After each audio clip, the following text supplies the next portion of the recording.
is good, YouTube? This is a little bit of an impromptu stream. I'm doing live. I haven't done it in a little bit, so forgive me if I'm not all caught up to speed. I do have the live chat in, so if anybody wants to chime in while I'm here, go ahead. Feel free to. Um, and as you see, so in the title, I got a new announcement, right? So I have actually been doing a lot of thinking. I've been doing a lot of like sifting through numbers, and I think the majority of where I'm going to be putting my focus will be on X. From this point forward, it doesn't mean I'm abandoning YouTube. Um, but I did get a hold of a couple of really good friends, and we are moving forward with hosting a new podcast hybrid show. I say that because we're doing it in spaces on Twitter. And the reason is, I guess let me start with this. Offensively Accurate is the name of the show. It will feature me and two of my really, really, really good friends. One comes from the health profession and one is an engineer. I won't give too much details. You can go and listen to our first space if you want more of an introduction with them. We are working on proliferating a long form podcast. Our first episode we shot a little bit over 2 hours. We did a nice exposition of who we are. We did the political compass test between all three of us. They're live on the show, so you can listen to hear our answers. We don't go into much detail about why we gave our answers. Maybe a couple questions we did, but the main focus was kind of to see where our alignment was. I knew where I was going to kind of end up at. The other two hosts had actually not taken one of these tests in a long time. One of them had never taken the test before, so we got to see in real time their perspectives and where their political alignments are. And I guess to take things one bit at a time. I'm here. We're here on my X page right here. You can see my bio is pretty simple. It's okay to be white. Haven't thought of anything beyond that to really go. I guess that's one of my primary messages. I'm at 99 followers. I'm super close to getting 100. I only need a 500 to be able to be active on subscriptions. I actually do want to write. I do want to get back into writing articles, journalistic integrity type things like that too. Writing was one of the first loves that I ever had. Going deep into articulating thoughts on those levels. I love that. And then that too. I only need 500 followers to get to monetize the account itself here on X. So I guess first and foremost, what I want to say is please come over to X and follow me here. I've been doing and hosting spaces. I guess to go on my profile here, mainly too because I've had a lot of success getting engagement and impressions on X too, and it's freer speech than what you see on YouTube, and I'm finding it a lot more enjoyable. All the forms of engagement on there. Now, obviously, video is like where it's not competing with. So for the actual audio podcast long form, we will be doing that, hosting it on Spaces for two reasons. One, the discoverability of the Spaces on X is huge. Essentially just, in banner bars all across running the top. Let me see if I can show you one. No, nothing happening. Okay, so this is on desktop, so it looks a little bit different than how it will look on, forgive me, move myself. So it'll look different than how it looks on mobile. So here on the right-hand side, you see live on X, the Alex Jones Show live, and then you'll see these purple ones. So streaming on X is actually taking off too. That's the pink, and then the spaces are in the purple. Now, the reason I actually really I enjoyed this and wanted to move forward with this is because it encourages active other speakers. So while the mainstay will be me and the two other guys co-hosting, if you follow me on Twitter and you join the space, I don't even think you have to follow me. If you join the space and and there's forms of engagement there, like you can send emojis and stuff, but there's also a function where you can raise your hand. You can, as hosts, can pull people up onto spaces and talk. So imagine a podcast where at any given point, any of the listeners can be pulled into the crowd. And next thing you know, you're on the podcast and you can give your opinions, particularly when you're wanting to call people up for specific issues, or if someone's got a big point of disagreement with what me or any of the co-hosts say. And so I guess that's part of the reason why I would like to move over to that area too as well. I'm not, like I said, I'm not going to abandon YouTube either, because while this is going to initially be audio only, essentially, with minus of maybe a few graphics and a few little things I can make to help proliferate these things to make it a bit more official and product worthy. We would like to move it into the future to being in person and going back to video. So whether that's from my page on YouTube or whether we just stay on X with all three of our accounts, linked together, we will at that point, I guess, move back into doing probably some audio. We'll still do the spaces so we can have people come on, and then also do the podcast, normal style. Have the long black desk, having the host sit alongside it, and then actually in person without the grassroots engagement, obviously, but setting up more official podcasts like that for better reach, for having the video content. So things that we've worked through. So I guess the first thing I want to say is, yeah, definitely make sure you come over and follow me on X, especially if you want to see me up to date. I'm pretty active on there. I gotta say, I'm very active on Twitter. I like to engage with many posts. I like to engage with the news. But beyond that too, I would like to start building the following up, so it would give me reason to actually write long form articles on the platform too. But I say this because I'm wanting to move and host a show on X. And so with that being said, I guess, and just point in case, I mean, just a couple of days ago, I had a tweet that got, well over 500,000 impressions. Someone in Appendix. It's like, I'm getting some of this content to pop off. I wish I could make it more consistent and put it on the same platform. It's like one goes viral on YouTube, one goes viral on TikTok, one goes viral on X, and it's like, dang, can I get them all to be on the same platform? So if I can find, I'll go to the announcement actually. So you can see here, this is what it looks like. The recording will pop up like this. Let me go ahead and I will kill the audio. And I'll just pause it. Okay. So what you can see here, man, I don't like how it looks on here. I wonder if it's because I'm so zoomed in. Yeah, okay. So what you'll see is you can pin things in a Jumbotron here on the spaces. What sucks, I put the chat right there. Let me move the chat away so it's easier to see. So you can see here, we did this 16 hours ago, 6 people tuned in, although I thought it was just us. I guess I've already got a few people to click on it, which is cool. I'll take it. And this is one of the host tweets. And what's cool is you can pin these inside the spaces. So while we're talking and engaging about news subjects and someone wants to bring something up, you can actively pin the tweets in the discussion for them to be seen for everyone who is there listening. So if you're talking about a specific piece of content, everyone can immediately see it and then click on it. So if I was to, I see this right here, you see it's highlighted. If I click on it, it'll take me right there without leaving the space too.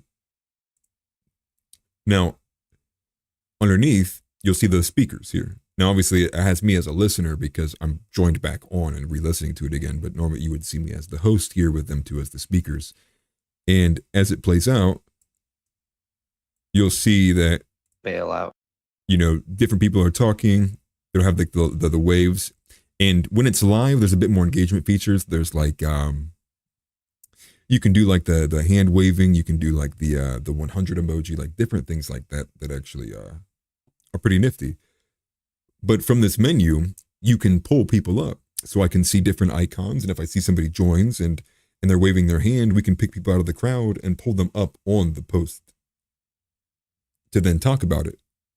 And so that's I think the direction I want to move. I have this feeling that X becoming to be the everything platform, it's going to boost its discoverability, and I think it's honestly the go-to, while also being able to pull the spaces off of X and then putting them in a normal podcast platform like Spotify, which I'm going to do. So once I get the archive zip file back for that, I will be putting it on Spotify under Offensively Accurate.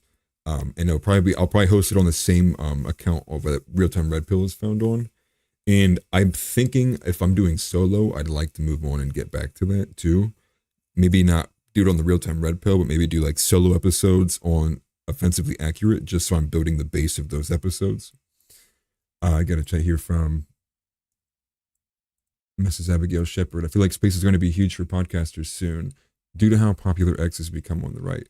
And that's part of the reason why I'm wanting to move it over there is specifically for those reasons. One, it's becoming a lot more friendlier to the right wing, period. But two, just the basic freedom of expression, freedom of speech that X has compared to YouTube. I mean, YouTube just chokes me out sometimes. And part of the reason why I think that my channel struggled so hard as it did after I had the initial boost was I didn't realize if you do get a community strike, it puts like a 90-day reach restrictor on your account. So I'm wondering if, because, my video went viral about covering, Tyree Nichols with the Memphis police. And then the follow-up video, I think 2 days later, I was talking about Joe Biden and the vaccines. And then that's with the video that got struck down. You can see how the views are just like, it's just killed on the channel at that point, which sucks, but it is what it is, and you just learn from it and move on. To get it to more of the bulk of the content, the meat of the matter, is let me find the announcement page, and I'm just going to follow along. Let's read through this. This is what I had on here. Announcement. The new show starts at 9 p.m. tomorrow, and that was, a couple days ago, obviously. Offensively Accurate will be debuting alongside co-hosts Real Nick Real and God and Patriots, which is two of my really good friends. You see pictured alongside of me, both of them. The one on the left is Nick, the one on the right is Thane. Follow them too. If you do find your way over here on X from YouTube, I would really, really appreciate that. Just because the more you bolster them, the more likely they are to continually engage, and we'd like to boost it from the ground all the way up. And especially if we're going to have people, we're going to be bringing people on to discuss topics. We'd love you to be as engaged with us as possible. And as I said here, primarily will be done through spaces until we proliferate into other platforms, which, as I understand, I will be, I have to, which I already did. So every time we do a spaces, I will have to request X for the archives of the materials. So once that happens, I think I have to wait 24 hours, maybe a little bit more. They send me back the archive with the zip file. And then from there, I will take the audio, clean it up a little bit, maybe patch things up together a little bit, make it, cleaner from start to finish. And then that will be uploaded to Spotify. So the spaces will be like the live hosting of them. So if you want to ever catch them live and be able to join with us and talk with us, you will have to catch us on spaces. And then, the following day or 2 days later, you can listen to the recording. You'll be able to listen to the recording on Spaces the moment it ends. So if you want to, listen to it and not wait for it to come to Spotify, that is an option. But I know for some of you, for a lot of you, a lot of your podcasts and things are housed in one location. So once I do get that set up, I will be sending it out to Apple Music, or Apple Podcasts and Spotify Podcast. I don't think there's really any other platforms I'd start dumping it into, particularly just because most of the success I've had from any of these came from the Spotify podcast. And so that was a little graphic that we had here. I don't want to play it. It's just like a nice little, oh yeah, super loud. It's a nice little graphic here. It's going to be the introduction to the show essentially, and then it will fade to black, and then we'll let the show ring in. But I want to give you the summary here, and like I said, a bit of this is subject to change because of how brand new it is. And we've discussed a lot in person between us hosts. Like, this is the direction we want to move it. But obviously, the more we do it, the more we talk, the show may take a slightly different direction. So the mission may need to be honed in a bit. But this is broadly the idea of what we're going with. So the show summary is 3 Christian men, a centrist, a normie, and a radical, me, discuss and debate real-world issues and their impacts. From culture war topics all the way to discussing political policy at the national level, we'll pursue truth in fields of conservatism, liberalism, masculinity, dating culture, religion in the West, and much more. Particularly, how it affects the everyday Christian, and to offer insight and advice towards resolving these issues, whether at the personal level or beyond. And you can expect to hear divided discussion and debate, but to the tune of reason. And even on our very first episode, as we're going through our political compasses, we're all answering the same questions, but a bit differently than each other.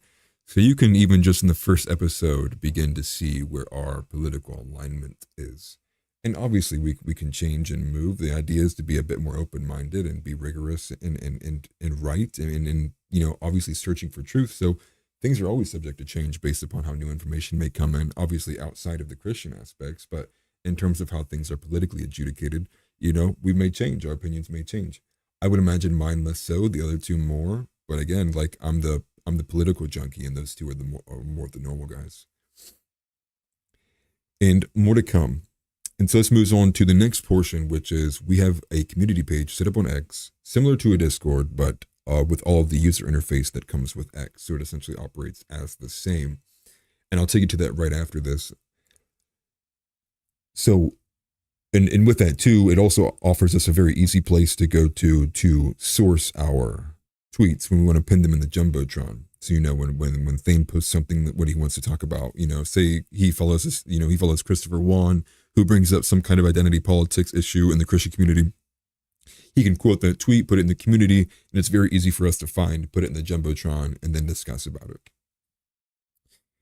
And to move on from there, let's see, we're actively doing this on Spaces to encourage grassroots community involvement, which I've already said, but again, that is the point. I think that what would make these things very, very successful would be able to have individual random audience members who want to come in and give their opinion. And I don't care if you vehemently disagree or if you vehemently disagree, like we want the discussion, we want the discourse. A lot of learning and a lot of like understanding comes from watching open dialogue occur, especially for people who haven't made up their mind yet, which is why the reason a lot of these shows exist is for the reason to allow people to come to their own understanding of where they lie, what their beliefs are, just by relativity of watching two differing opinions be hashed out, in public dialogue. And P.S., there may also be a fourth host, and I say that timidly just because he hasn't gotten back to me, but there's someone else who I'm in contact with quite a bit who I think would enjoy coming on and taking part in these discussions, particularly with how easy the drop in and drop out aspect of Spaces is. So there may be a bit more of a political degree that comes into it with having four hosts from four kind of different aspects. All of us, with the political compass test coming in, one of us is a bit more left. I guess two of them are kind of more left than where I'm at. I'm the furthest right so far. But I'd be curious to see how the fourth one would fit in if that happens. And so maybe it doesn't. So be it. And yes, the community page is underneath here. And as I said, stay blessed. Christ is King. Amen.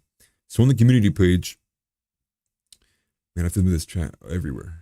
Okay, so on the community page here, I haven't changed any of the rules yet. I probably will, but they're pretty simple. Be kind and respectful, keep the posts on topic, and explore and share.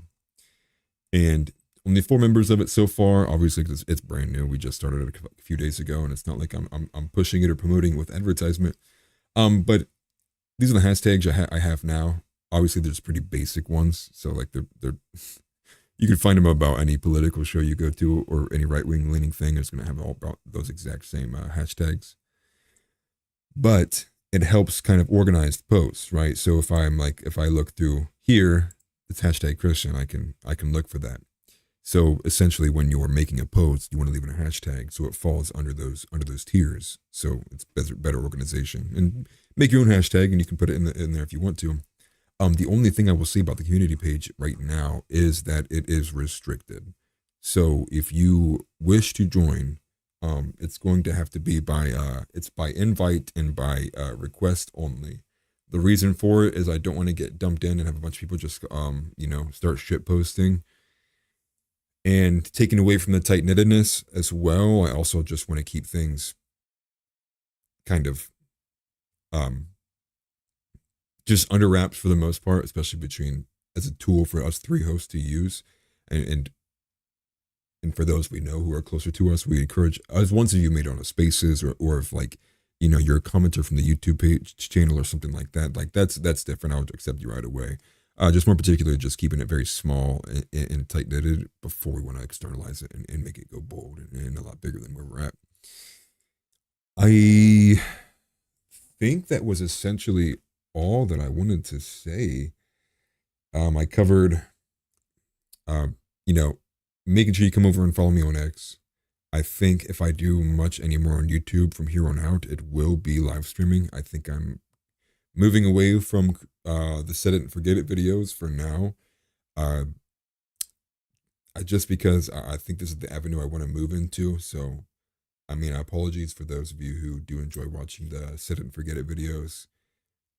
Just for the time sink that they take compared to removing the entire editing portion and just allowing me to just give my opinion, I think is more worthwhile of my time and yours. Because without having an editor and wanting to make a video as elite as I want it to be, it just takes an exceptional amount of time. Particularly when I'm playing with a platform that's, fourth or fifth on the revenue return, fourth or fifth in revenue return compared to all the other platforms.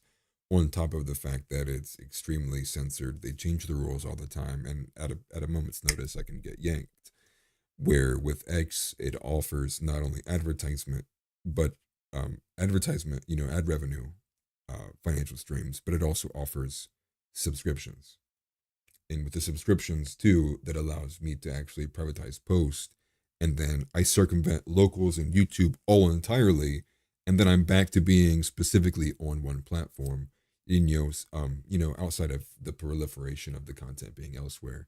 And I say that too because you can, and this is with the news of Mr. Beast posting his first ever full video on YouTube to check how the ad revenue does on it.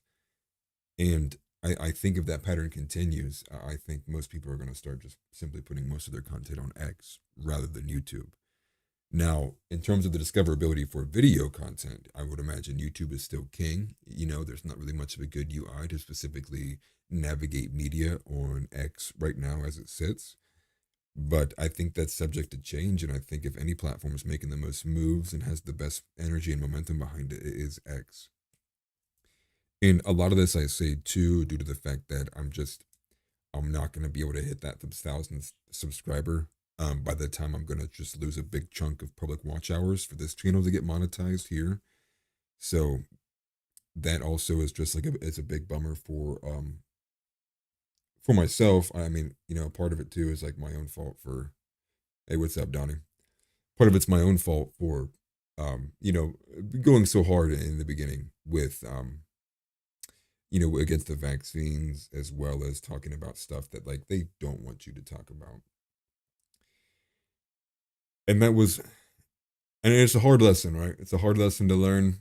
And, maybe if I knew a bit more, with a bit more knowledge about the actual technicalities of what goes on behind the scenes. I mean, man, like a part of me is just kicking myself in the leg because, if I were just more akin to following people like the Quartering and like the actual technologies they use to understand like shadow bans and like the engagement dowsing and all the different techniques they use to kind of like prevent reach for channels, like I would have probably had a much different approach compared for how would have moved along with YouTube.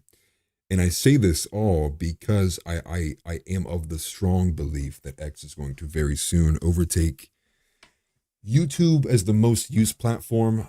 But where I struggle is just with the user interface for the video, because obviously YouTube's just been doing it for a long time. Like they got the wheel greased on this. It's a well functioning machine.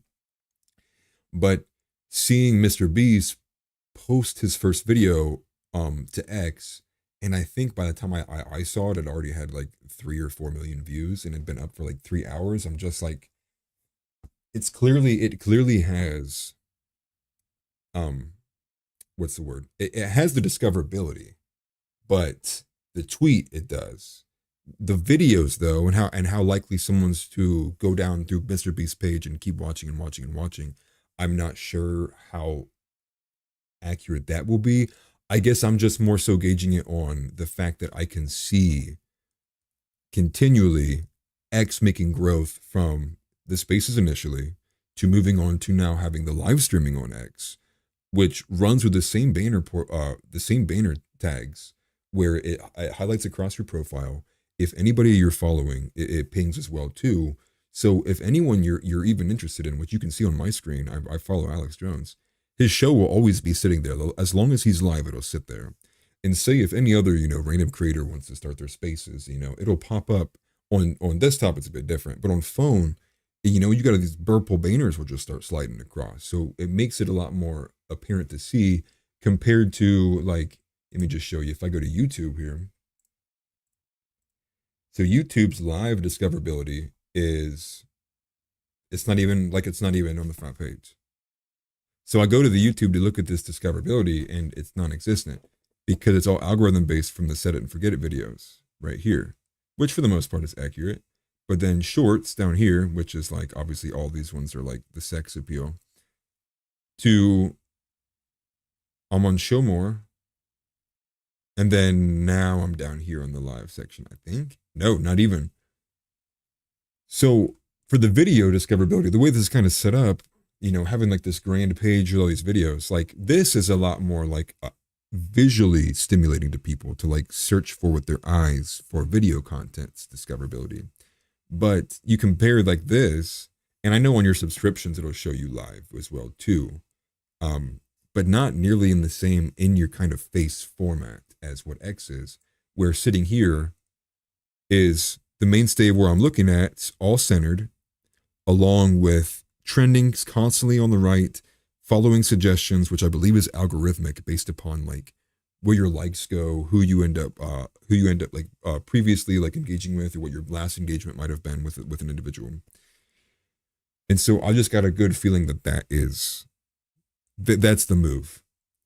And I do want to take you because I think I haven't even shown this at all yet, which is I do have 2 episodes up on Spaces already. So the first one is, and you can find, again, all of this is on my X profile, and you can listen to it directly from X.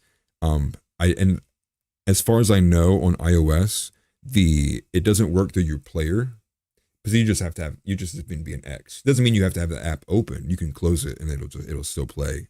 It just doesn't have like the UI interface connection yet, which I imagine it will come very soon. And at any point you can play the recording, which I believe I already showed a version of the recording. But this is the exposition episode. I just talk a little bit about Calendar Gate and a bit about what our mission is, and planning to move forward with that. And if I go to our actual episode, so this was obviously the first one, moving it with us 3 together. So I had an issue. My app accidentally crashed on me at the hour. What was it? The hour and 21 mark. So we had to reset it and finish it to get to the end of the second hour. But it was really good. Like I said, we did the political compasses. Everybody got to see everyone's political alignment. And watch as the other 2 hosts kind of like going through their own understanding of like, do I really think that? I don't know. Wait a minute. Say that. What was that question again? Like, and so you get to see like the gears turning between us 3 to see where our political relativities are amongst each other. And so with that being said, the goal, man, I will be putting this, obviously I'll combine this and put it on Spotify. The only issue is you have to go into your account and actually request archives of data. So that won't be too hard, although it does suck because there's a 24-hour period that prevents it from occurring.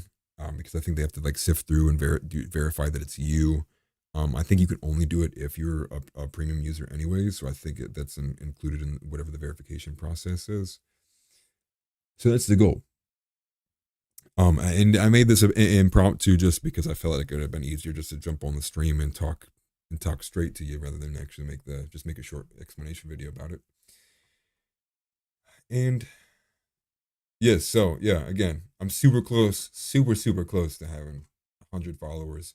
I'd like to hit the 1,000 mark, but I don't need to make anything like monetized. 500 is the number to get monetized, so it's pretty chill number to hit, pretty easy number to hit, at least I think in my own estimates. Particularly because I went from like 30 followers to like almost 99 after like 2 tweets. And I got a few more in here that have a lot more impressions. Like I think most of my replies on a lot of things end up getting good impressions. I didn't switch to it. But either way, that is the goal for now. Um, so I bet if we do any kind of streaming, I will probably end up porting it over to this channel too. It just might not be the main channel to find things. Um, I'll just kind of use it as an extra to help proliferate it in ways that I can without getting copyright strikes between the content. But I guess if I can claim ownership of both of them, it should be completely okay. And I guess that's really all I had to say. I appreciate everybody stopping in. I'm going to actually be sifting through. I wanted to write a little article about the Talmud that I've been reading through. So if you wanted pieces of that, you can find it on X. I appreciate the support, guys. I appreciate you tuning in. I appreciate everybody being interested, being active. And again, like the main point is, I encourage you to go over to X, follow me, and join in on the spaces. I'm probably going to do a solo one at some point today too, just covering news, just basic news topics. And particularly, I would love you to join because I would love you to be able to jump in on the spaces. Yes, you are gonna have to learn a new platform, Donnie. Because just the ease of people being able to join in and just start talking, and me be able to like right click on a speaker and have decent audio quality while people can discuss opinions, particularly with the quickness and rapidness of how you're be able to do it, is just, I think that's something I would love to catch on to now, especially because I've seen a few of these spaces, because I think the average numbers for spaces around like 500 for a bit, but they have been blowing up here lately, particularly with like these different infighting groups like Calendar Gate and like the Ron DeSantis ragers who can't handle anything mega, have been getting like 6,000, 7,000, 10,000, 40,000 people tuning in live to these spaces. And then you have an active platform where you can pull up different people out of thousands to give their voices heard. And then two, say you have your own account and you want to bolster your own self and you want to bolster what you have to say, you can join in on other people's spaces and give your opinion there on what you think is like-minded spaces. And they're even organized that way, particularly in terms of like how the communities are set up too. So once you actually like look through people's profiles, you look through the material, you'll get a gauge of like how these people feel, what their community is, where their political ties may lie, and then make your move. Jump in on the spaces. That's like a grassroots thing we would love to do, and that's what I'm particularly been doing. I've been jumping in on a lot of different people's spaces. I know maybe people don't know this. Let me actually I can just show it. I'm sure she won't care. Let's see. So, no soup for Knowles, which I want to blast him. I won't put anything here either or messages. But she reached out to me because she saw the Calendar Gate video. She saw the Calendar Gate video. This is an account with 20,000 followers. It's followed by, Chaya Ride The 14 others that you can't see, it's like people like Seth Dillon, like big name people. And she invited me onto his spaces. And I was like, dude, that's great. Albeit though, what sucked was the news cycle moved on because the Epstein file dump occurred at the same exact time, or not at the same exact time, but literally like 1 or 2 days after she had messaged me about the ongoing, infighting on the right regarding Calendar Gate and Cake Gate and those couple instances that happened back to back about the female influencers and the modesty argument. And I was like, dude, this is crazy. Like, this is a chance. Like, this is awesome. And then Epstein file dump happens, and next thing you know, the news cycle's just already moved on. So, but I've stayed in contact with this account. I've engaged with them. They've engaged with me, replying to each other, liking each other's posts. And so I'm looking for a key opportunity to join in a space like this. And then, that's me jumping into a platform with 20,000 followers. And, say I only speak for 3 or 4 minutes, but I would imagine if I put forward a good point or carry myself in a mature manner, people will come to see like, oh, maybe this guy's got something worthy to say. Maybe this guy's got a good viewpoint or good opinion. And then people might realize like, oh wait, like I didn't know Christian men like acted like that. I didn't even know they were real. And that's one of the biggest things that we're pushing for. I mean, not just me, but with the other two hosts too, is like we want to bring back, some traditional Christian perspective. It's getting lost. It's really getting lost. A lot of it is. That goes hard with the Calendar Gate stuff that I was saying. This conservative ink is literally becoming just liberals from the 80s and 90s, you know, and to say it best, like what Ashley St. Clair. So Ashley St. Clair specifically said that she wanted to, that she's a conservative from, no, a liberal from 2012. Maybe she didn't use either of those terms, but she said she wants to go back to peak 2012 era. And it's like, yeah, you're a liberal, dude. Like things weren't really conservative back then either. And it's just this continual like wanting to uphold the what I would consider was the peak of classical liberalism, which would be probably anywhere from the 70s to the late 90s. Like people want to just like find that time era and they want to live in it, which is like I can agree that I take that better than where we're at now, but though that time period led to where we are now. So like just going back to it only saves you 30 years before you're back in the same exact situation again and the whole scenario repeats itself. So I think a lot has been lost with how much compromising has gone on based upon between the politics, you know how many, because MAGA has exceptionally or accepted, Donald Trump as the savior of the conservative party, which he's got phenomenal. I mean, he's the best in my terms without besides Vivek. He is the best candidate in terms of the retribution, he being the Molotov cocktail we're throwing into the establishment. But he's a classical liberal, right? He's a New York Democrat.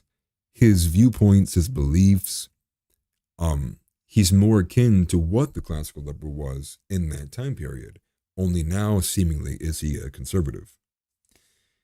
And so I think that's allowed a lot of infiltration of liberalism to take root in a conservative party, which, I mean, Sovereign Bra said this best on one of his own spaces, which was a lot of conservatives are seemingly using the skin suit of conservatism to continually push what is actually like liberal morals and liberal values, particularly when it comes to things like the sex appeal and like this new iteration of the conservative female influencer, which is just like thirst trapping, thirst trap baking videos. It's really like one trick pony stuff, everything else is like, oh, she's a thirst trap, that's thirst trap. But as long as she's doing it while baking, they're like, oh man, dude, like what a traditional woman. And it's like, how is it so easy to pull like the wool of people's eyes? Like, bro, if that woman was doing anything else, you'd be like, oh dude, she's an OnlyFans. That's an OnlyFans girl. That's an only nope. She as long as her tits are out, but she's baking a cake, that's fine. That's traditional. Like, oh my gosh. It's just like, dude, it's like how far can an apple actually fall from a tree? And it's like we're pretty kicked down the road at this point. Like, and with all that being said, that kind of gives a synopsis, a little bit of a summary of the mission of where the direction I would like to head into too. Also because I will be able to get out so much more content doing these forms of spaces as well. And part of me is thinking too, if I can uh, simultaneously do a stream while also hosting the space on X. The only issue with that is I don't have a supercomputer, and when I'm streaming off of YouTube, I'm already kind of pushing my stuff to the limits. That's also been something that I've been thinking about too, is like how to get some more how to get some stronger or better hardware to help bolster this. And maybe that's something for savings to be taken care of, and just go ahead and bite the bullet and get a better system so I can do things like that. Because I think maybe that would be the move too, and then I'm discoverable in two different platforms that way. But yeah, no, yeah, you're laughing, but it's true, man. If I attempt to even move fast while I'm streaming, like if I tried to run to that door behind me as fast as I could, I would turn around and I'd see smoke. I'd see that I would have dropped 14 frames in 0.4 seconds, and it would crash my stream on me. But no, that's something I've also been thinking about too, which I think there's a platform that the quartering uses. He uses like I think Meta PCs, I think. So I've been thinking about checking out his stuff because I think he's got discount codes and things too that you can get like a pre-build, which I might do something because I think a pre-build would honestly be better than what I'm working with now. What I'm working with now is about 3 or 4 years old. It's good, but it was good for gaming alone. But now that I'm trying to do all of these different things, it's just not working. Oh, bacon with her tits out got you. Yeah, that's seemingly the only and that's the only avenue I'm even seeing this, right? And what's funny is the thing with Calendar Gate, right? So the Josie redheaded libertarian that she got all worked up about, and then she wanted to paint herself as like this big overarching victim of Calendar Gate, and actually they all attacked her instead of the idea, which is bullshit. No one believes that. And what was she doing? She's baking a pie, right? She's like she was like, oh, look at these guys losing their shit over a pie. Like that's the shield. The shield is because she was holding a pie.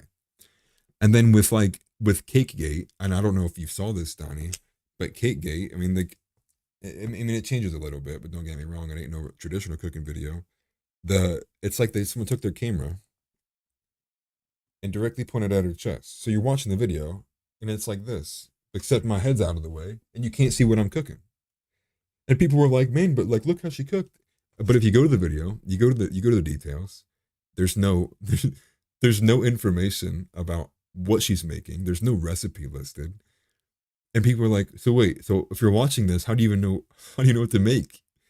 And it's just funny stuff because these girls will raise like like Sauron with his white hand. He'll raise these armies of these simps. These females will. So you as an individual, rugged individual man who's a traditional man goes in there and you're like, I don't really agree with this. You will get hounded and ratioed by the army of simps who will all consecutively call you a virgin. And like, how could you even think like this? And everyone's like, man, this guy must not get laid. Like, who look at this man, woman hater. And there's just no, and it just like you'll be screaming into the void at that point. I mean, that's what happened with the redheaded libertarian. I know that the other girl did similar. I just can't remember what her name is. It's like some Isabella something Moody, I think is what her name is. She's an influencer on X, and just claiming that they're victims. Like, oh, this is the worst thing that's ever happened to me. I can't believe these people are stalking me now. Oh my gosh! And it's like, woman, you're posting everything publicly. But it's like the traditional, like, what do you call that? What Nancy Mace, and was it Marjorie Taylor Greene? Both played like it's because I'm a girl card, and Charlie Kirk called him out on that because they are literally like like why are women the default to feminism as a position to defend themselves? Like you don't need to play the victim card. Like I thought your belief system was around this. Like you didn't actually think these kind of crazy ass things. It's just dude, it's something. It's gonna take a lot of work, man. It's gonna take a lot of work from like strong-willed, reasonable but non-aggressive, not asshole men to actually show and lead by the hand and be like, no, like I know you think that this is all freeing and liberating to do all this and scream all of this, but like it's not okay. You're not a victim. You did something like this and you got called out for it. It is what it is. And that's what we need to start cultivating, not the red pill manosphere, like, like fuck bitches. Fuck bitches. Like that stuff gets so played out. It's so jaded. It just is like a bunch of men who got screwed over by women, and it's hate porn. It's literally like, I hate women, and I'm gonna go watch all these other guys like hate on women and talk shit on these women. Oh, forgive me, I missed your comment here. Yeah, I grazed over the calendar stuff when I saw your video, but I probably never would have stumbled on it otherwise. They've been brainwashed just like everyone else, and that's what caused a lot of the splintering when in a split second defense position they default to program. Yeah. It's the NPC programming. And that's why people were so up in arms and all these spaces were forming, was because calendar gates occurring. And like it was as if like the top it's as if instead of a calendar gate, it was if like it was the Jew tunnels. But just before the Jew tunnels we even knew they were a thing. All of these conservative mainstream pundits just won't comment about it. They won't talk about it.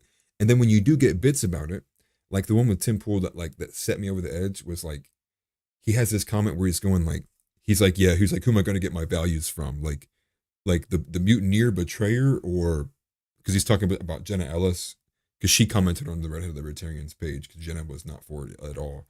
And he was like, who am I going to get my values from? The mutineer and betrayer, or the woman who showed a little bit too much ankle. And just like, and Phil Labonte had the most egregious one where he's like, if you have, he's like, for all of you out there who are listening, who have religious convictions, shut the fuck up. And it's like, dude, do you not hear yourself? You're telling the most principled people in the world, these evangelicals, to shut the hell up. Like that literally is no different than shut up and dribble. It is no different than shut up and dribble. And you say those are all young men that don't have the priorities, straight priorities yet. Yeah, yeah, it's the white knighting, dude. And it's like, because it's something, it's like white knighting socially is when you see it happening. It's like it takes so much like mind energy to break down why that's not okay. Like because anyone who sees it who's not cultured in anything is just like, oh, that's like very sweet. Like, look how that guy's like defending the girl. But there's just so much to break down in there, because it's like, dude, he's only defending her because of these weird reasons, and it just, you have to go into so much. And if people don't see it or not aware of it, they're just gonna be like, dude, look at these guys tearing down women. It's one of those really hard things to deconstruct, especially because, like, for one, when you're trying to deconstruct a woman's opinion, that's much harder than deconstructing a man's opinion. Like, I'll just be as point blank as honest as possible. Even though women are more agreeable, I think they're more agreeable amongst themselves. Like, if you as a random stranger man try to break down a woman, like, she's gonna disagree with you hardcore. And maybe that speaks to how masculine women are becoming here recently in new society and new, modern women. Or maybe that just more speaks to feminism's hatred of men. You said you hit your 30s and your libido doesn't make all your decisions. Yeah, right. Exactly. Um, I guess, I mean, luckily for some men, they can, you can, get your hair, you get hair, you can get your head screwed on a bit sooner than that. Whether you find yourself a bit more versed in the word, or with just anecdotal experiences. But I think most men kind of pick up on what, I shouldn't say most, a lot of men end up picking up on what's valuable and what's not.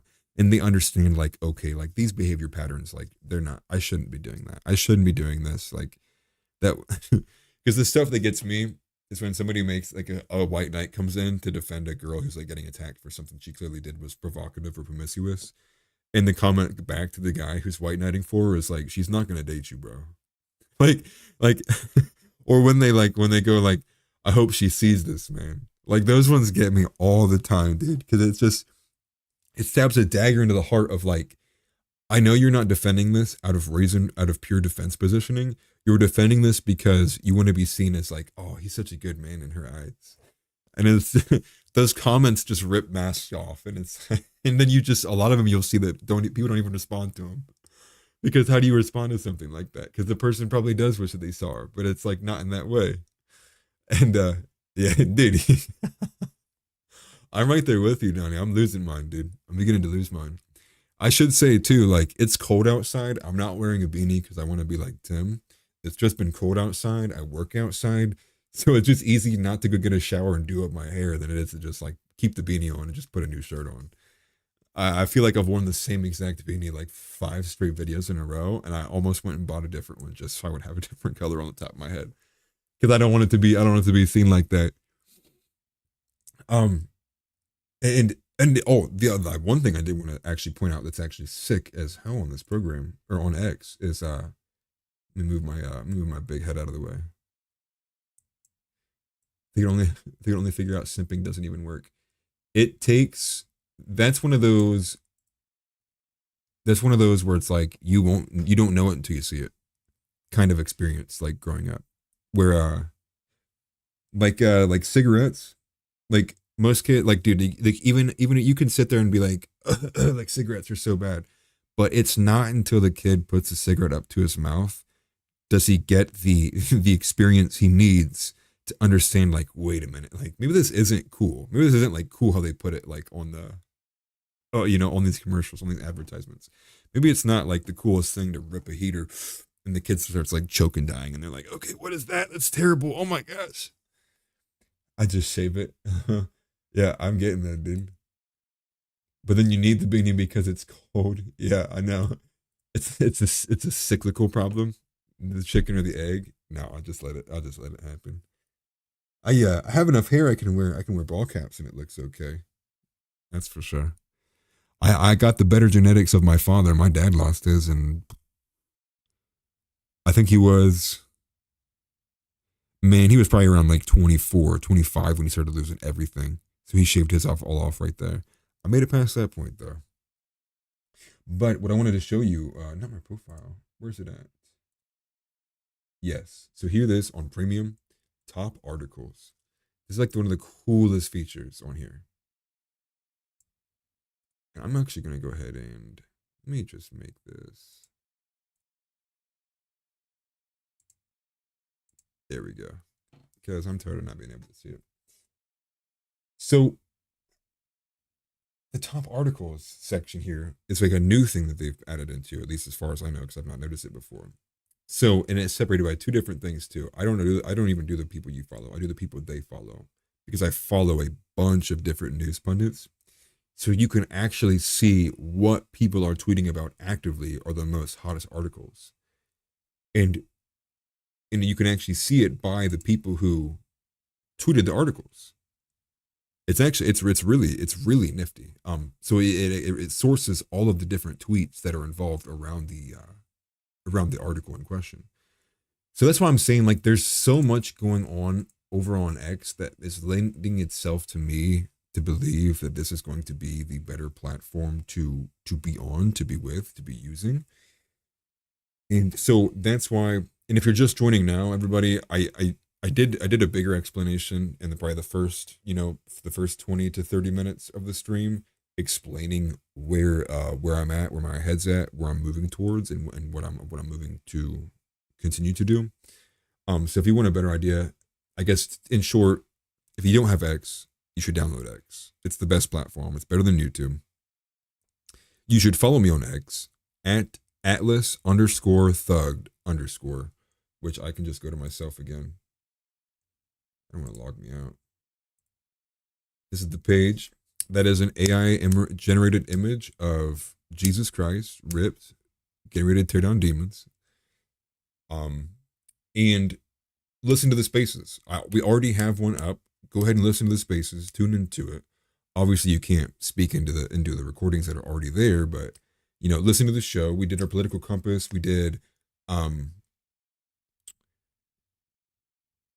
introductions, political compass, and just light backgrounds about all three of us.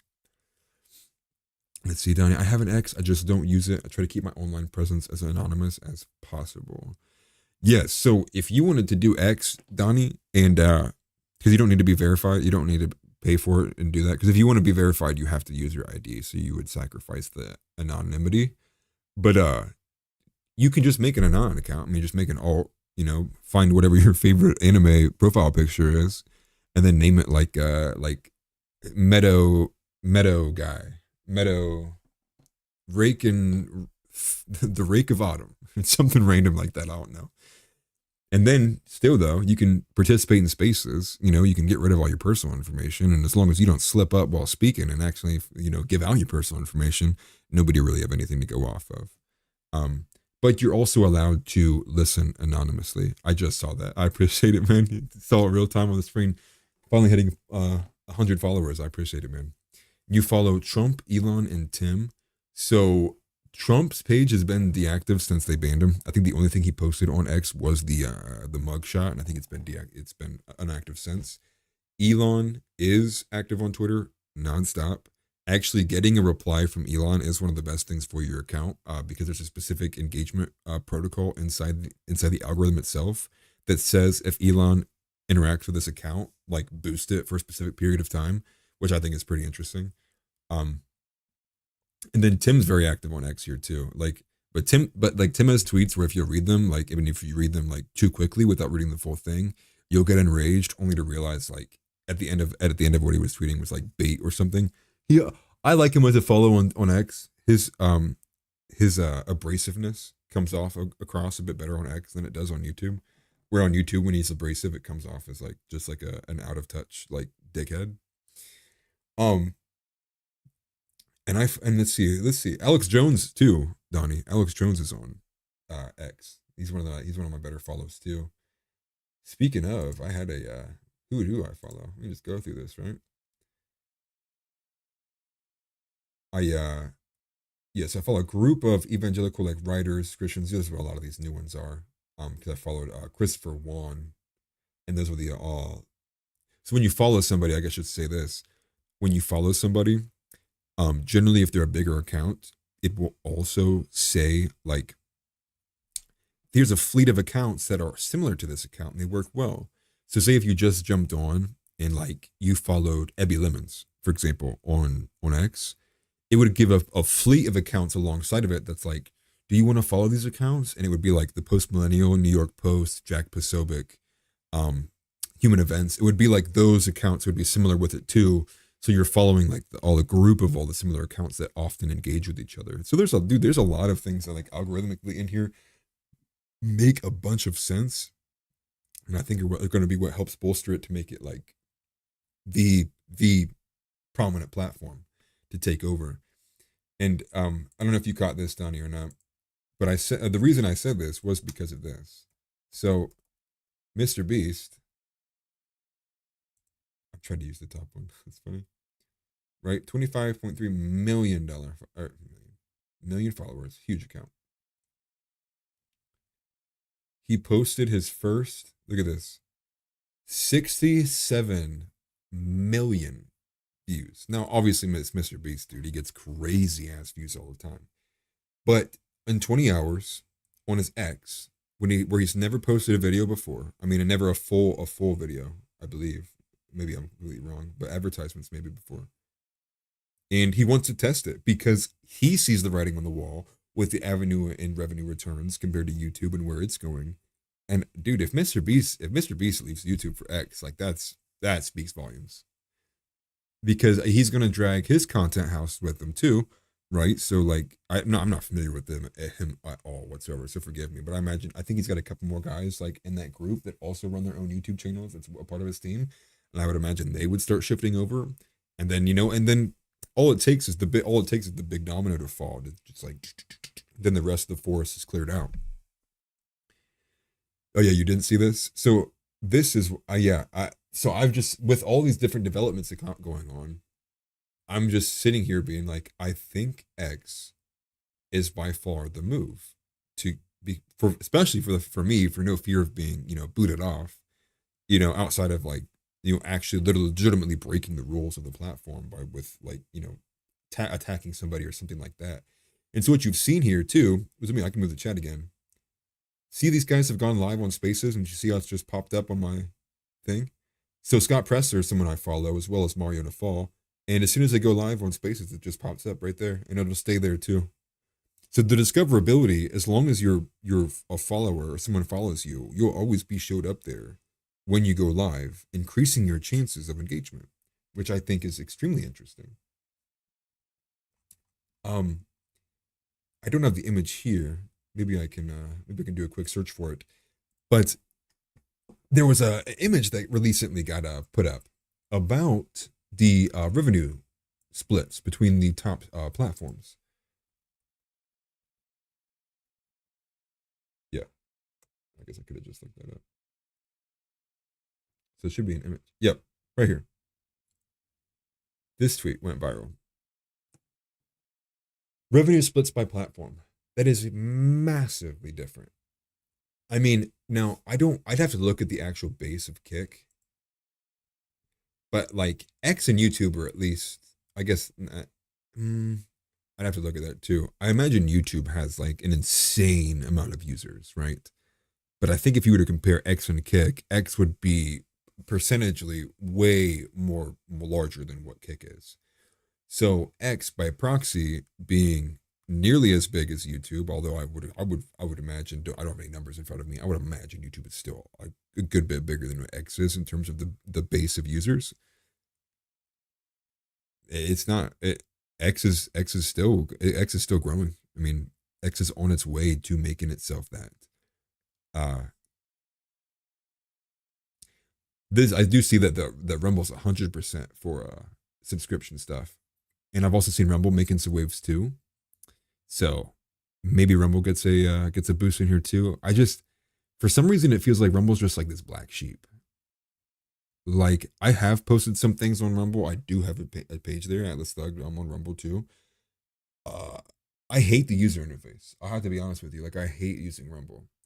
For some reason, like that green just makes me feel like I'm on like a janky website.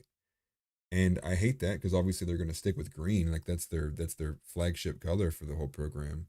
But just every time I'm on Rumble, it just makes me feel like I'm on one of those websites where if I click on the wrong link, I'm gonna watch my bank account's gonna get a notification, ding, and next thing you know, I lost all my money. Wish Elon would buy YouTube. I know. I mean, there's no way he could though. Especially like, what was it like when he bought X? When he bought X, even he could only put up around like 80% of the actual liquid amount he needed to. He had to actually get the donors to get involved too, to go in with him to buy it as well. And that was insane. And it was like the smallest of the platforms at the time, or the cheapest, I should say. I don't know if it was the smallest. So I guess this is the writing I'm seeing on the wall. And what I mean, waking up to that Mr. Beast video today, I was like, oh man, like I think this is it, dude. It's because it wasn't just that he had made the tweet; it was that looking at the tweet, less than not even 24 hours, man. I look down and it's like 70 million views. Like, especially if it's like something along the lines of like me asking the transgender questions and stuff. I'm surprised I didn't get taken down off of TikTok, but I know it wouldn't fly on. I know like those individual, like if I was to go any harder than what I was on those questions, like dude, YouTube would not be cool with it. But that's why you have Nick J Fuentes on Rumble. That's why you have Slightly Offensive with Elijah Schaefer on Rumble now, because they just had to leave. Because if you continually try to push things in that direction, they will get you off those platforms. But again, X, Elijah Schaefer is on X though too, and he streamed, I think, the debate between Fuentes and Gavin McInnes on X as well as Rumble. Ended up becoming the second or the most watched live show on Rumble that day, and then wasn't mentioned in the featured. So as much as Rumble wants to say like they're the free speech, like their free speech and all that, there's still questions on all the platforms because Rumble, which Elijah Shaver pointed out, they were the most popular show on Rumble, and they weren't on the featured page. Now, if it was a one-off, you'd be like, well, maybe it's because like they hadn't made the featured page before, so like well, they weren't added into the loop, we put on the playlist. Well, that's true, that's fair, but it wasn't a one-off. Apparently, it's happened about multiple times because his channel's growing very rapidly on Rumble. That they've had multiple instances of watching the numbers, seeing that they've just surpassed the most watched show on Rumble, live watchers, and then not be on the featured page, not be promoted in any format. While X has its own problems where, you can say for whatever reason, you can say all the different slurs. I mean, to a degree, as long as you're not directing at people in terms of hate speech. But Elijah Schaefer can say whatever he wants that YouTube won't allow him to say, but then people like Nick Fuentes aren't allowed on X. So it's just like there's questions everywhere, and I think we're at the point where like these better platforms like Kick, X, and Rumble are still they're still victim to the capitalist individual who owns them, who still at the top of the top determines decisions not out of principle but out of bias. And I think that's particularly true in the case of with Elon, with Nick Fuentes not being on there. With and there's campaigns for it all the time, man. Like hashtag free Nick Fuentes has been going on for as long as this last 4 months, 5 months, 6 months, because they brought back on, I think it was Alex Jones, I think, and a few other people, and someone who has actually like never broken the rules on the platform is not allowed on there. And it's just like there's politics to know on every side of it. But if I was to put my money into a bucket, I would say I think that the best bet would be X. And I know you say the same. Think Rumble feels off too.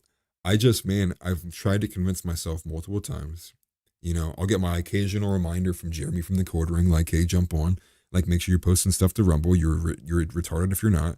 And I agree with that, dude, because if I'm only posting to YouTube, then I get it yanked, and I'm sitting there feeling bad because I'm not Me Too. It's like, well, dude, I knew it was coming. How could I not have seen it coming? I sat here and watched, every creator from Timbuktu to downtown get yanked for something or other. So I would love to agree with that. It's just that Rumble just feels like garbage when I use it. And so if that changes, it's something. I've actually never used Rumble on mobile either, so I'm wondering if maybe that'll have a bit different experience. Maybe that'll make me feel better about it. I feel like it's the green though, dude. Is it just the color green? Or is it like if they maybe they just need to clean up their UI, just clean up the way the buttons and tabs are around some corners. I don't know, man. Do something that will kind of help alleviate that, because then I would be more akin to using it, and I think more people would be akin to using it. Because if you feel the same way as me, and we're both people who are okay, listening to alternate platforms, but still one's kind of iffy, is like, I think that just speaks about like the people who make it. Like you're just not learning from other platforms. You're not utilizing what they do. You're not gaming the system like how they are. Now, obviously, don't go the length to where you're gaming it so hard that you're just like purposefully addicting people to like nonsense and concoctions of like dystopian social media like rage. But you can at least like gamify it to the point that you are drawing in and not that you're some level of a gateway for people to leave YouTube with similar functionalities, the same kind of like dopamine hitting effects of liking a button and things like that, and don't make it janky. But yeah, okay. I guess I went a little bit longer than I thought I was going to. That was meant to be more of a shorter announcement. What sucks is when I do these lives, like I'm gonna have to wait like I think like a few hours before I can even cut this up and take pieces out of this. But when that occurs, like I'll get that download back and I might chop this up and put it in other places. Yeah, it's not an intuitive platform like YouTube is. I know, and from the way I hear a lot of these discussions, is like that Chris, I think Chris is the owner of it. It seems to be that he's a pretty friendly guy, pretty personable guy. And as long as you take your issues up with the dude, like you'll generally get them figured out. Although I've not seen any update about Elijah Schaefer's show yet and his connection with Chris or how those conversations go. Which is sad because you would think Rumble could find one graphic designer who can go in there and be like, oh no, like you want to code your buttons to like look like this, and like you want it to be like this. But maybe not. Maybe they're too far into it. Maybe they if they've already patented and trademarked and paid for all of this different symbology that is what Rumble is now. It's really no going back, no dialing back the green color at least, but you can at least clean it up. You don't got to change the colors of the website, but you can change the way the buttons look, add some silver in there too. It's less about the color, it's more about the way it feels when the whole page. Because like I said earlier on the stream, when I go to YouTube, like that's clean. Like it feels very clean, like everything is in a place where it feels like it should be. And then, I just like go to Rumble, for example, and just do a side-by-side comparison here.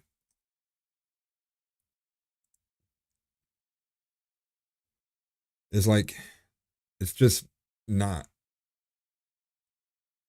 I will say this is better than what it has been. It's essentially extremely similar to YouTube.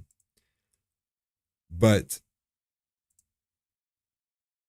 I guess that's okay. Let's see, what do I not like? I don't like the green highlight on these buttons here. I don't like that at all. It throws me off.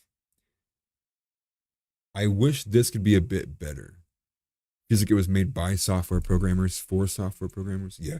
I mean, it's probably a victim of that too, just because of the fact of like, I would imagine it was a group of closer knit people who went out and set out to do this. So it would make sense why it's more kind of esoteric in the way that it's built.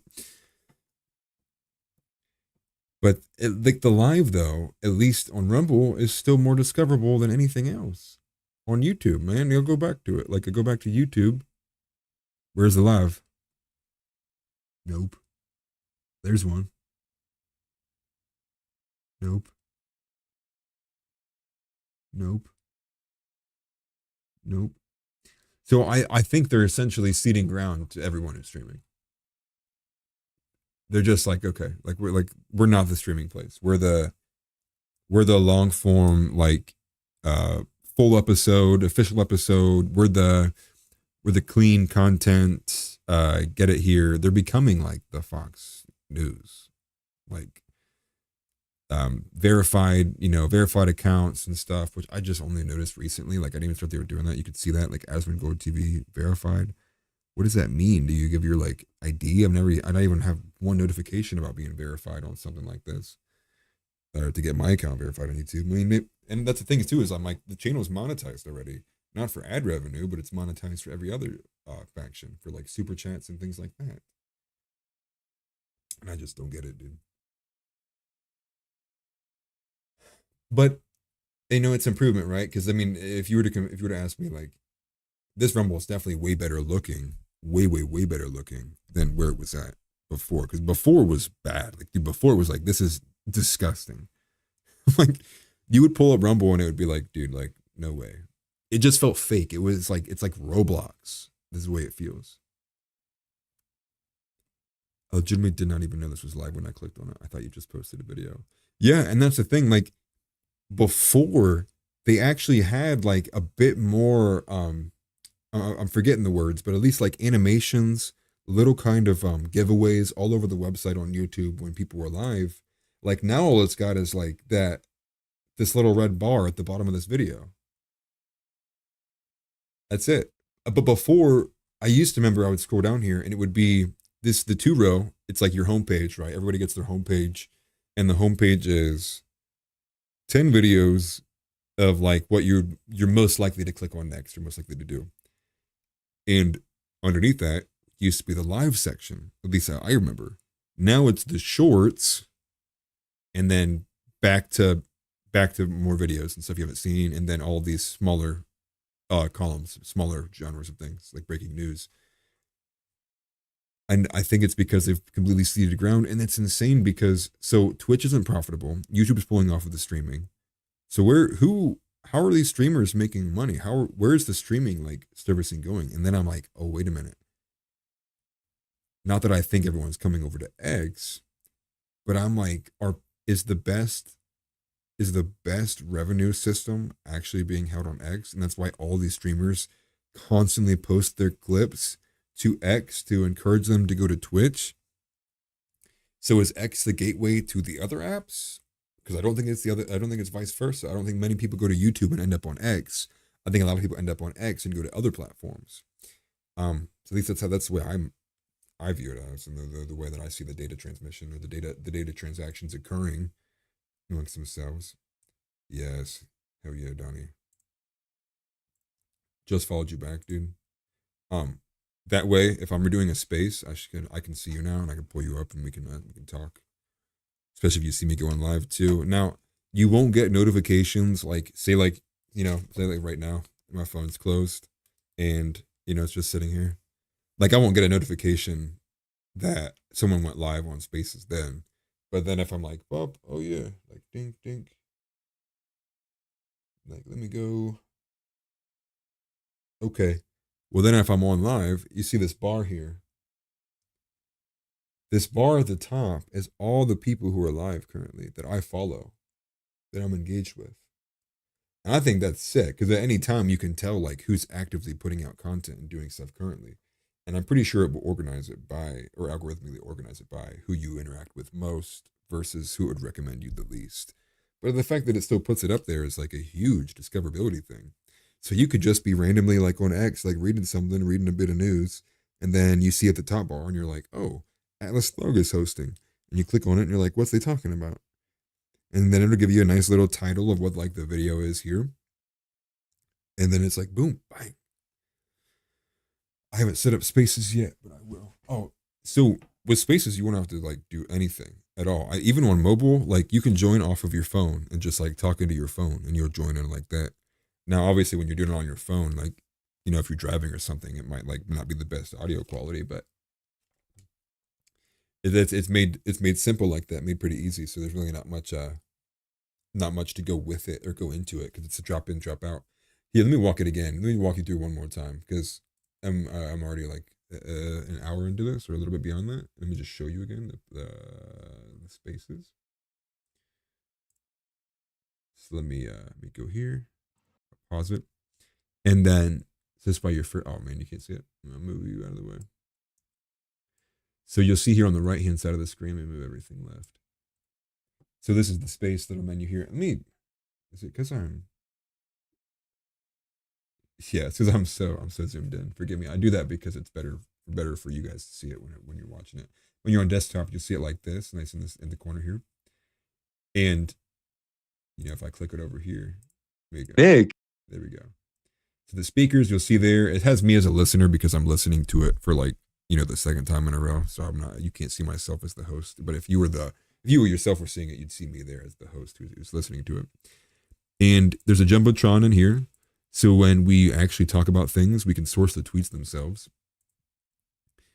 So just like that, like my political compass after we took it, that was Nick's political compass, and then that was Thane's political compass afterwards. That way, when you're following along, you don't have to constantly be like going through other people's profiles. Like we can have it on the Jumbotron, and so, you can just sit there and see it, and then directly click on it, and without even leaving the space, it'll take you directly to the tweet itself, which I think is super nifty. Along with the option, and this is the recording. This is how it looks as the recording. So it's a bit more condensed than when it is actually live. When it's live, there's a bit more options. There's more buttons. There's like a commenting button, an emoji button, and then there's like a hand waving button, I believe, too. And the hand waving essentially just notifies like the host. It's like, hey, I'd like to speak, and then like they can see it, and then everyone else will see on the screen too, like where the profiles are. The hand and the emojis will appear on the people. So like if someone's saying something super based, you just see hundreds. You see 100, and like the thumbs up and like the like different emojis like that, and it encourages engagement. It's kind of like operates as like a live chat essentially, during a podcast, which I think is a nifty take, and it's like a hybrid. So I am still waiting to get the archive back of the audio, but once I get the audio back, I'm going to be setting up a actual Spotify page for the podcast itself, and it will have the exposition episode, which is just like a 20-minute introduction by me, and then it'll be our first episode, which is around a little bit over 2 hours, and we'll work on it from there. I'm not sure how because of how our schedules are, it might be difficult to make it on consistent days, but I am going to, regardless, be on spaces. So I will have a bunch of spaces that I host myself. Whether those spaces make it onto the podcast, I don't know. I might keep the podcast strictly the episodes of those who join in and speak on like predetermined basis. Like I'm going to talk to this person, or if it's with us three hosts on there as well, talking. But maybe that's an idea too. It's like maybe just like prefacing like solo, like solo, or like this just with Atlas Thug, or maybe every episode being like with Atlas Thug, Nick, and Thane, or this is just Atlas and Nick, or this is just Atlas and Thane, or they do one without me, and doing it that way too. So a lot to think about, but I let me just say this. I'm just more so excited that like we got the one episode done after I had been like in their ears about it for so long, because we talk about it so much. And I'm like, dude, if we could record these conversations, it would be helpful to put these in the public discourse instead of just talking in our basements about this stuff. And once they finally kind of got around to doing it, we did it. We had a blast. Like we could have kept going and going and going. I mean, I had a few other like segments that we didn't even get to because we got so like caught up on doing the political test and being like, wait a minute, like I never even thought about this premise before. Like I hadn't even like, that wasn't even a thought in my head. Like, wait a minute, like I don't know how to think about this. Like just watching the gears turn in, man, as like they bring about like their Christian perspectives and traditionality. Although Nick being a bit more of the centrist, more liberty-minded guy, and then you can see him. This is his political campus up here. He's a libertarian. And watching us kind of converge, and like I said earlier, the audience being able to participate as well, while also watching what I would say is three more grounded individuals discourse, and through the relativity, being able to better align yourself and how you feel about an issue. And the way I say it is like, you'll bring up an issue, issue X, and say like, Thane has opinion B, Nick has opinion B, but say I have opinion R. And 30% of the audience might find themselves agreeing with those two, but 70% may find themselves agreeing with me. And then based on the relativity or the disparity between the arguments and what's being proposed and the values that are being prioritized over those that are being deranked, you get a better understanding of like, where do I actually fit in? Like, how do I feel? Like my beliefs are probably closer to what his are. Okay. And then you have a better you have a better alignment to like kind of bounce your values and ideas off of. And obviously that's no metric to me saying like just bounce your ideas and values solely off of us. I'm just saying as a tool, in particular like the way that my relationship is with the people I follow all the time, like Tim Pool and into different political shows like that, like with Jack Posobiec, like being able to see like, okay, like I agree with you until here, and this is where I disagree with you, and this is why. And being able to have that dialogue is a utility that is a net positive, man. Being able to like fill yourself with the awareness of like this is why I feel this way, and not I guess being so um dissonant towards it. You know, the cognitive dissonance when you're actually facing the situations, you'll be a much more rounded person, grounded individual into your beliefs, and and I think that's a net positive for everybody. And so that's the mission, and that's the goal. And I'm going to go ahead and end it here, guys. I know I went a little bit longer than I wanted to, but I appreciate you tuning in. Actually, I thought I was going to have nobody tune in to me, to be honest with you. I haven't gone live in so long. Donnie, I appreciate you. Stay safe. Love that you always come in here and give me engagement. Hopefully work's going well for you, brother. I know you said that you've been out of town, so stay safe, relax, dude. Take it easy. And who knows? That's my final idea that I wanted to say. I think I might also put the podcast entirely on YouTube as well. I will just, instead of having it like a blank screen and it just being audio, I'm gonna play with some ideas in my head, like maybe like doing that basic thing where like someone's playing GTA in the background, but I'll caption the podcast over top of it, so you're like it's visually stimulating while you're listening to a podcast as well. Something like that, or maybe take like stock footage of like someone driving through a rainforest, and then like playing the podcast over 2 hour footage of that, and then captioning it too. I think that's an idea to go with too. So, but don't quote me on it. A lot of it's up in the air, and I also have to bounce it off of these guys too. And yes, sir. Good to see you, Donnie. Appreciate you. God bless. Hope you guys all have a good day. And if you tuned in, make sure you find yourself over to X. Follow me, subscribe, like, smash the like button, smash the follow button. Love you. Peace.